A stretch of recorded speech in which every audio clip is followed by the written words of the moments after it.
God's grace.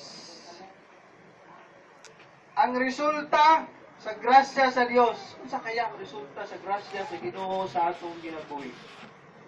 No? Unsa kaha, no? Ang gihimo sa Dios, no? Sa iyang grasya sa imong kinabuhi. I hope, no? I hope nga ingon ini ang pagbuhat sa Dios sa inyong kinabuhi, sa iyang grasya nga gihatag niya kanato, no? John Newton, no? Kung gisay nagaila ni John Newton, nag-compose aning atong kanta, Amazing Grace. How sweet the sound.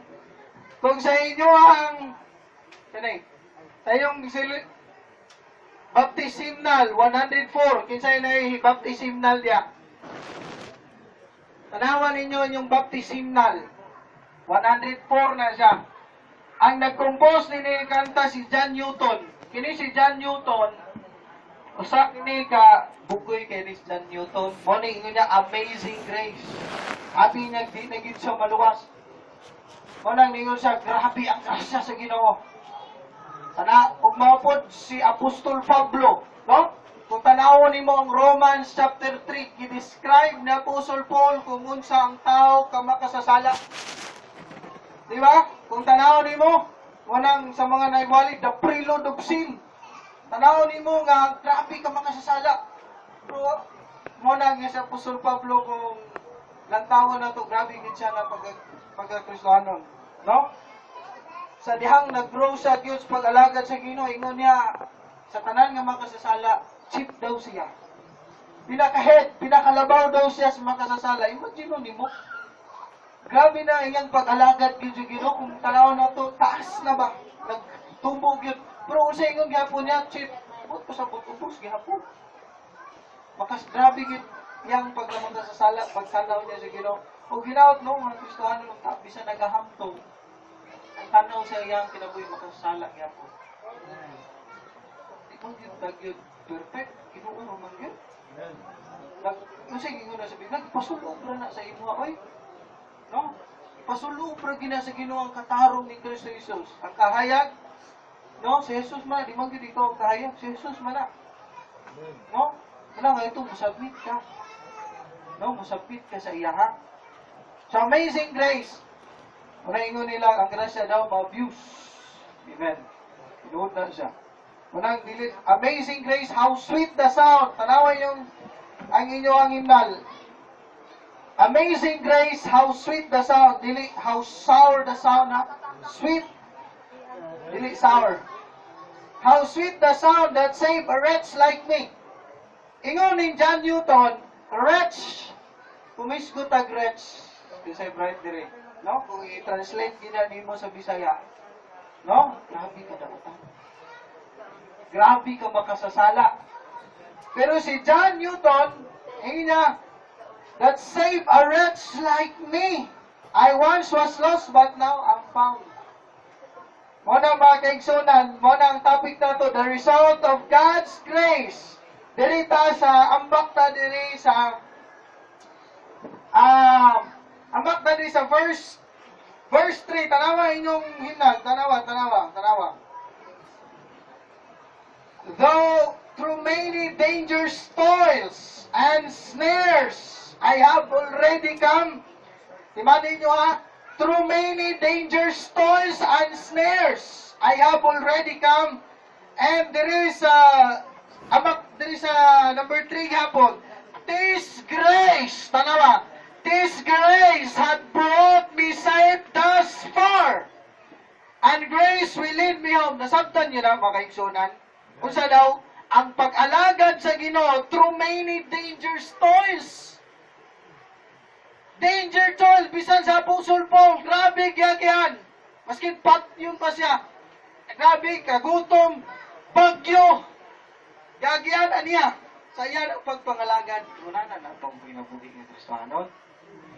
From many danger toils and snares. Si John Newton, ingunahan na usab ang iyag-gyagihan sa pag-alagad sa Ginoo. I have already come. Kuha ninyo? But, ingon niya, His grace. tungod sa grasya nga naangkon niya sa iyang kinabuhi, hath brought me safe thus far. Kuha ninyo? No? Kini daw nga grasya brought me safe. No? Tanaw sa Apostle Paul. Ginasafety sa Ginoo. No? Ginasave sa Ginoo. Ginasafety siya sa Dios sa iyang kinabuhi. Nga naman anak siya sa Dios. No? And grace will lead me home. Dadto niya sadto sa langit, maabot ang panahon. Dire sa kalibutan, many dangers, toils, and snare, grabing kasakit mga kaigsunan. But this grace, mao ni ang nagdala kanato dito sa langit. Ug mao na mga kaigsunan, in 2 Corinthians chapter 12, dire atong text. 2 Corinthians chapter 12, verse 9. Look, Apostle Paul. Imagine, kung unsa si Apostle Pablo kahamtong sa pag-alagad sa Ginoo. Verse 9, and he said unto me, my grace is sufficient for thee, for my strength is made perfect in weakness. Most gladly, therefore, will I rather glory in my infirmities, that the power of Christ may rest upon me. Verse 10, therefore, I take pleasure in infirmities, in reproaches, in necessities, in persecutions, in distresses, for Christ's sake. For when I am weak, then I am strong. Nang magkaigsunan ng gingon na Apostol Pablo, una ta magpadayon magampot. Lord, salamat kaayo Ginoo sa imong kaayo sa mga kinabuhi, sa pag-Ginoo gidala nimong matag usa nga kami magkatigom sa pagsimba, pag-alagad, pagbalik diha sa imong himaya o Dios. Kini kinabuhi nga anam ko namo, kay naghatag namo kini ginawa ko ikaw. Ikaw ang pag-iya. Ini o Dios, ikaw ang naghimo ka namo. Bless Ginoo ang pulong sa inyong servant Lord. Preach your word, Lord. So, gitagta Ginoo mahimaya ni masaktan Ginoo. Holy Spirit, ikaw Diyos, pagkatandog sa kasing-kasing, kiminaot, madasi Ginoo, matag sa pagdayod Ginoo sa pag-alaga. Dalay ko ikaw Diyos sa ngalan ni Kristo Jesus. Amen. Balikod ko ang atong topic ha, the result of God's grace through many dangers, toils, and snares. This grace has brought me safe thus far. So, muna mga kaigsunan, ang giagian ni Apostol Pablo sa iyang pagpangalagan. So, chapter 12, verse 9, kung maglangan, ang atong unang punto, the results of God's grace. Number 1, the grace of God produces power. Ang grasya sa Ginoo nagaproduce og gahom.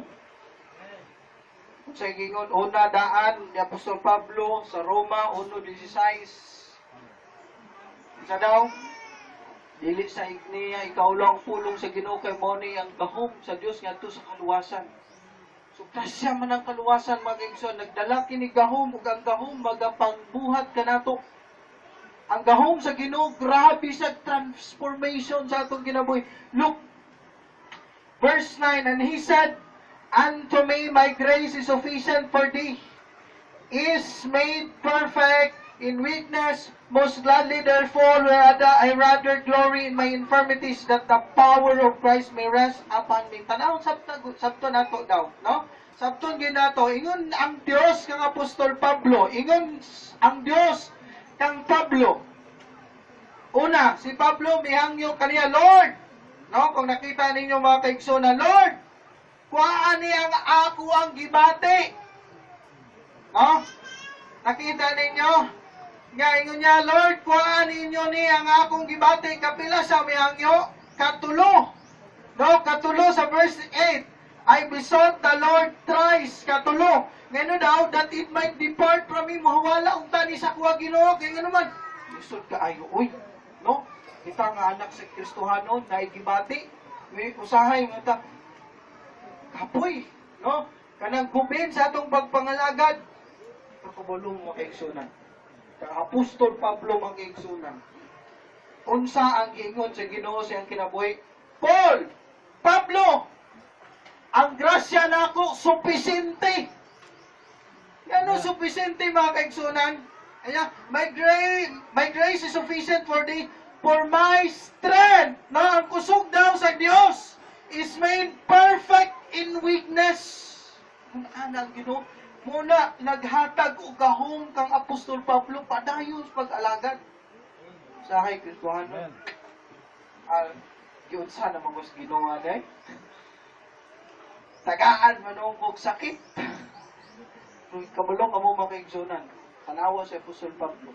Bisan unsa mga kaigsunan nga manaa sa iyang ginabuhi mga pag-antos ka sakit.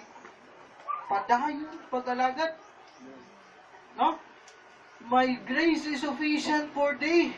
E naman, my strength is made perfect in weakness. Kabalo ka mo. No? Nang anong ginahimo na sa Diyos nga ka nato? Una, number 4 na nato. Tanga point. Walang ipagi kami. No? Gusto niya siya mabayaw. Kay kung kanunay ka lang maayo, usahay, di ka hinugdog sa Diyos. Amen. No? Hinuuda siya. Nagyog ka kahinumdum. No? Mo ni gusto ipakita sa Ginoo mga kaigsunan nga gamanan siya. No? Weak ta. Pero grabe man ang Ginoo. No? Grabe man siya. No? Makita nato na unya pag yun masabtan. That's why ang una punto din na to kalimtag. Grasya sa Dios, it produces power. Mo na ingon niya, most gladly therefore will I rather glory in my infirmities. Kakalipay siya sa iyang mga kasakit. Abay tao diri nga kakalipay sa iyang kasakit. Kinsa ka kalipay diri. Di power na siya, di ba gahom na. Muna ingon, we are fools of Christ. Nabuang diya ang Kristo Jesus. No? Sabtan ninyo? Sa maning tawhanan ni? Isa nagkinaunsa. Simba maghapon na niyang Diyos. Basig. Unsa na na ilang kinabuhi o. Padayon maghapon pag-alagan. Ako biya ko na hawa ko na yun. Mga na balin-balin mangon. Kita mga kaigsunan, nagahatag og gahom. Walay gubin sa Apostol Pablo sa iyang pagpangalagan sa Ginoo. Ingon niya, most gladly therefore will I rather glory in my infirmities. Ang tao, di ka sabot tinig sa gawas. Di ka niya masabtan. Muna, ingon diri. Ingon niya, that the power of Christ, ang gahom ni Kristo Jesus, makita sa imong kinabuhi. Anak ng dili Kristohano. Sa inyo nung lupa, kanamin ko maminaw. Pero kung pagkaplaga, kanamin ko minaw ng ililunggo. Inay, malumanay mo rin heart-to-heart talk ba? Kasi,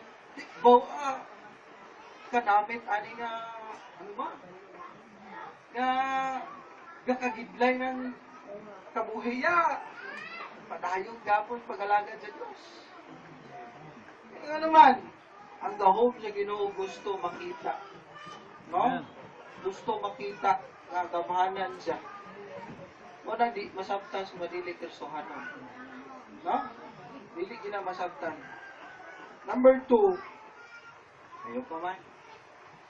Magkabala ka. Number 2, ako rin dali, hindi ko magwali. Number 2, the grace of God provides perspective. Nag-provide siya og perspektibo. Buot pasabot mga kaigsunan. Ano sa ingon ni Apostle Paul? Tanawan ninyo ang Colossians chapter 3. No? Kung wala pa ni perspektibo mga kaigsunan sa Apostle Paul may tuod sa Ginoo, tawa. Colossians chapter 3 verse 2. Tanawa. Ako basahon na. Set your affection on things above, not on things on earth. Ay mo niya, no? Atong kinabuhi. Puno na taalkansin ko. Unsaon daw nato? Una-unaw nato ngang himaya sa ang glory sa Ginoo gyud ba? No? Bahala! O, tanaw ginatuloy ta. Mo bitaw ingon ni Jesus, bitaw, whosoever shall, sana, lose it. Ano? Hindi ko memorize kayo. Whosoever shall lose it, sana, shall lose it, sana, brother, shall brother Jet, shall save his life. But, sana, basta mo na nga punto niya mga igsunan, nga sa din sa atong ginabuhi, iset nato daw ang atong pagbati asa unting sabab kay kung dili pa dadto sa langit, dadto sa Dios ang iya pagbati mga kaigsunan, hawak na din sa tutong Pablo sa pagdalaga. Panawon ninyo sa chapter 11 kung sa yagiagian. Basahon ninyo na diya chapter 11. Grabe giagian. Kung mao ka na siya mga kaigsunan, undang na ni siya pag-alagad sa Ginoo. Kung di mo tanawon. Pero kay nga naman, unsa yung perspektibo? Unsa yung una-una? Even set your affection on things above. Langit nun ang iyang giuna-una. Dili kalibutanon. No? Dili ning maong kalibutan. We are in this world, but not in this world, in Jesus Christ. Ang tinood ni citizenship nato dito sa langit. Biyak taning ining kalibutan. Una nga ang ato kasing-kasing, ang una-una nato, naadad to sa langit. Kung sa itong makaayo sa Diyos, mo ito nato ibutang diri sulod sa ito kasing-kasing. No? Muni ang grasya sa Ginoo sa kinabuhi ng Apostol Pablo. Perspective. So kay, sa gustahan no?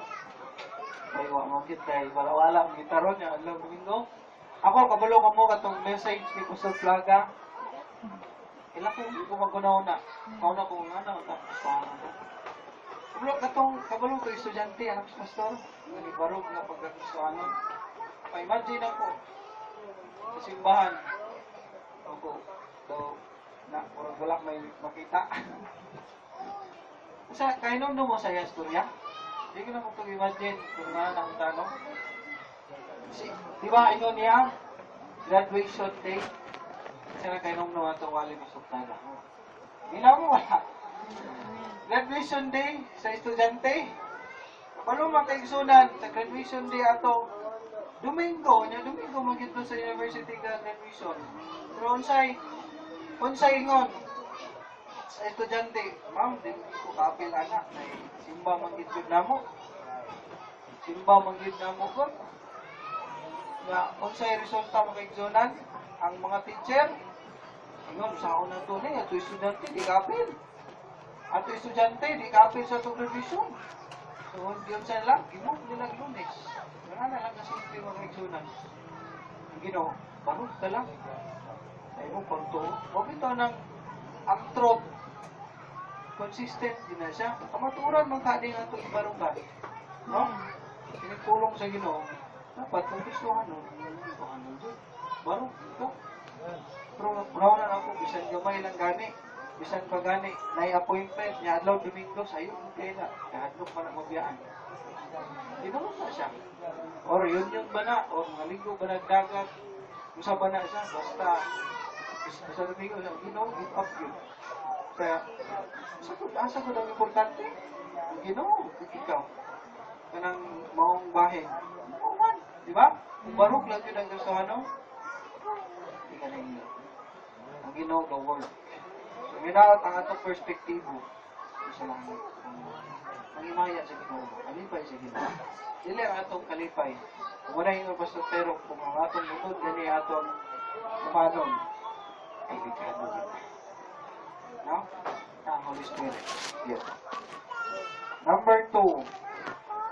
Number 2, no? Number 3 na daita. Number 3. Number 3, the grace of God promotes perseverance. Direta sa 2 Corinthians chapter 4, verse 8. Kinigyot, mo ginidig masantan sa dilisis na ano. Tanawan nila yung Bible. Mo ginig grabe yun na matingasi lang. No? Sa manik, wala sa Apostol Pablo yun. Noon sa manik, tohana ni. Inan siya sa madikrusahan ko. Iyon po, we are full of Christ. Sinumdum ko sa mga t-shirt sa young people din ba na lang, pula. Fools of Christ. We are fools of Christ. Nawala naman. Kulang na t-shirt. Estudyante pa ko sa Bible School. Na may t-shirt nga, we are fools of Christ. Kam to? Pula. Pula to. Yung t-shirt. Pero dali mga kaigsunan, verse 8. 2 Corinthians chapter 4, verse 8. Di ko na Apostle Paul. We are troubled on every side. Kita ninyo? Grabe, kasamot, grabe kagubot, asa daw? Every side. At Kristohanon, grabe, daghana, muna ingon. Pero sa ingon ni John Newton sa iyang awit, the many dangers, toils, and snares. Mao na ang kinabuhi nato. Yung ingon ni Apostol Pablo, we are troubled on every side. Pero sa ingon niya, usay sunod. Usay sunod, yet not distress. Pero wala man gyud siya naunsa. Padayon gapon sa pag-alagad. No? We are troubled on every side. Unsa maning grabe naman ning paita sa kinabuhi. Wala tuon namang problema. O sige na, nasa wala, lingi ka sa wala, lingi ka sa tuo, lingi ka sa tubangan, lingi ka sa luyo, puros problema. Answer bad. Dito ka sa langit. No? Pero tanawang Ginoo. Tanawang Ginoo. We are troubled on every side. Muna yung ni Apostol Pablo. Yet not distress. Sa gini sa Bisaya, gini distress? No? Wala man siya kanabitong maluya. Wala man, grabe no? Imagine mo. Trouble on every side. Problema, grabe kadaghan. Ano ka naman? Sa inyo? Magkumaluya. Unya, sunod. We are perplexed, but not in despair. Imagine, perplexed, utak-utok, kalibog. Usahis itong pag-alagad, dahil kalibog. Ako mo, nalibog. Ano man, Lord? Ang alagad mo ko. Ano mo na man? Pero mga kaigsunan, ingon na Apostol Pablo, but not in despair. Despair. Wa man wading paglaom. E nga naman, kisa na yato paglaom. Si Jesus, the anchor of our soul. No? Hebrews chapter 6, verse 19. Si Kristo Jesus, ang atong angkla sa atong kalag. Ingon ni Pedro pag yun, our lively hope, that is Jesus Christ. No? Ang buhay na itong paglaom. Si Jesus, we are perplexed, but not in despair. Duha ka, mga parinting ako, ang konta. Pero gather po kiko. O yan, naman sa kong papa, libog sa. Namay lupit. Nagkapag baboy sa kulungan ni Baligyaay. Yan, ang Sulaiman, naman sila. Pero gather po kiko. Ang isa pag yun. O isulti. No? Sa klase. Pero kita mga Kristohanon. No? Bisan nagkakalibo. Pero wala na lawat yung paglaong. Kaya naman natin, ginuubos. Amen. Naman siya. No? Naba siya diya? Amen. Naba diya sa ginawa sa inyo? Amen. Ano? So, inaot mga kaigsunan, we are in the distress, we are perplexed, but not in despair. Verse 9. Verse 9. Verse 9, persecuted. No, kining pulong nga persecuted. Pag-FBI, no? Amay ba? No? Unya siya, but not forsaken. Sabtan yun ni Gid na pulong na Apostol Pablo. Sabtan yun eh. Isod sabto. Iwala na Kristohanon. But not forsaken, wa masabiyay sa Ginoo. Di masataligdan sa Ginoo kung ano man. May saan sa Ginoo. Di ba? No? Persecuted but not forsaken, cast down but not destroyed.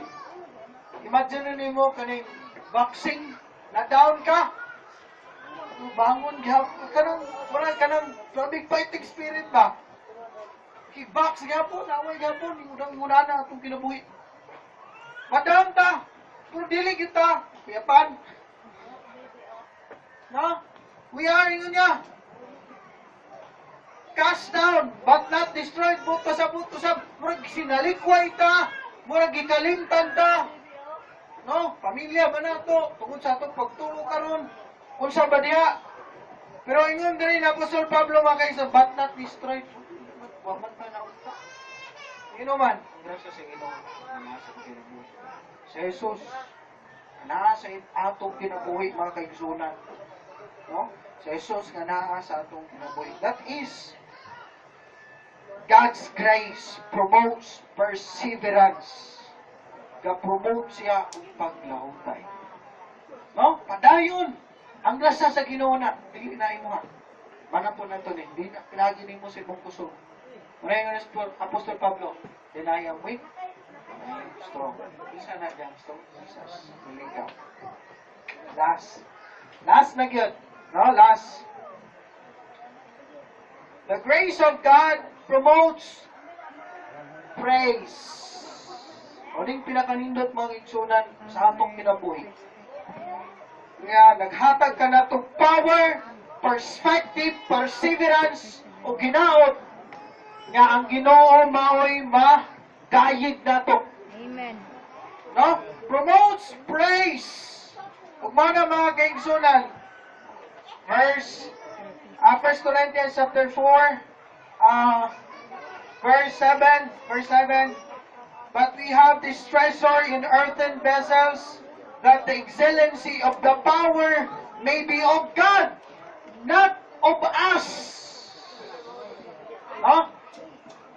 Iyaha ang siyang mabayaw. Para itong ingon ni Brady Friend kanina, na ang Ginoo yun.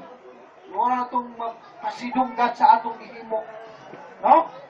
Ug mao na mga kaigsunan. But we have this treasure in earthen vessels, that the excellency of the power may be of God. Iyaha. Dili ato ang kaigsunan. Ug mao na mga kaigsunan, and not of us. Another mga kaigsunan, verse 10, always bearing about in the body that the dying of the Lord Jesus, that the life, no, ang kinabuhi daw also of Jesus might be made, asa daw, mahimo daw, gani kanato, manifest in our body. No, in our body, diri sa atong kinabuhi, sa gitong mahimaya, sa gitong atong pasidunggan. No? Mao to siya ang atong pasidunggan mga kaigsunan. Balik ta sa atong text, chapter 12. Tanawan ninyo balik. Chapter 12.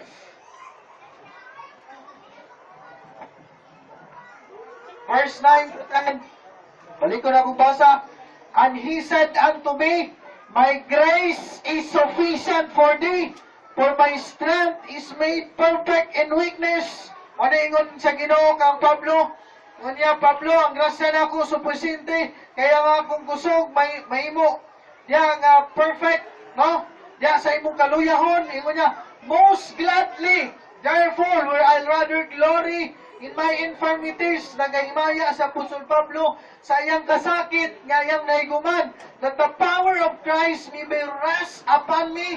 Verse 10, therefore, I take pleasure in infirmities, in reproaches, in necessities, in persecutions, in distresses for Christ's sake. When I am weak, then I am strong. Gano'n yung si Apostol Pablo, kay kusgan mangyug ko. Ligpon mangyug kay ko ng Kristohanan. Wala. Kung dili, ang Ginoo iya gibayaw sa iyong kinabuhi.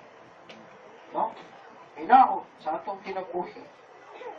Nga moagitag mga problema, persecution, tanan, agyan na to. Ang Ginoo mo yan ito mabayaw, mapasilog. Di ta mingon nga, likod mangyug kay ko. Ba't ako mo pagtuo sa Ginoo? Dili na ito ba? Iya na sa Ginoo. Iya na sa Ginoo mga kaigsunan. Sa mga kaigsunan sa atong kinabuhi, hinaot ng resulta sa grasya sa atong kinabuhi.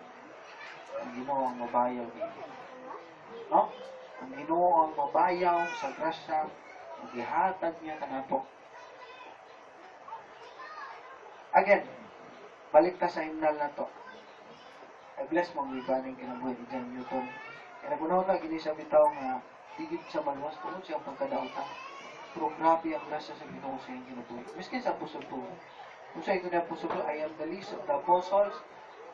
I am the chief sa tanan ng makasasala. I am the least of all saints. Imagine mo. Grabe din sa kadautan. No? Pero ang grasya sa Ginoo niya, abot siyang kinabuhi. Umuna ang Ginoo niya ibayaw sa iyong kinabuhi. Amazing grace kayo mga igsoon. Ngunit na Newton, no? There is a verse 4. Tanawan ninyo inyong himna lang. Verse 4. The Lord has promised good to me.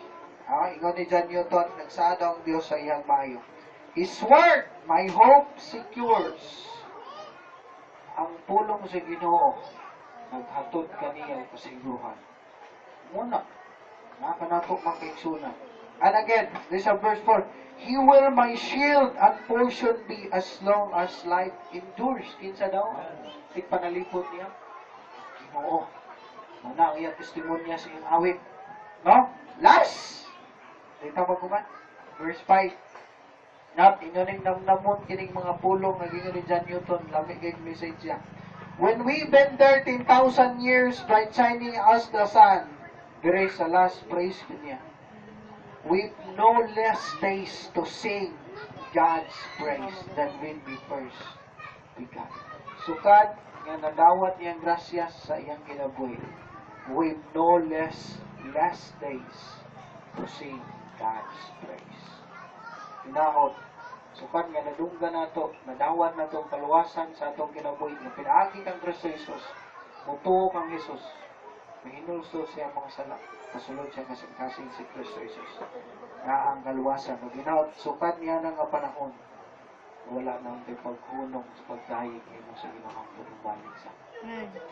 No? With no less days to sing God's praise than when we first began. Sinaot ang ginawang panalangin ka nato. Pray na.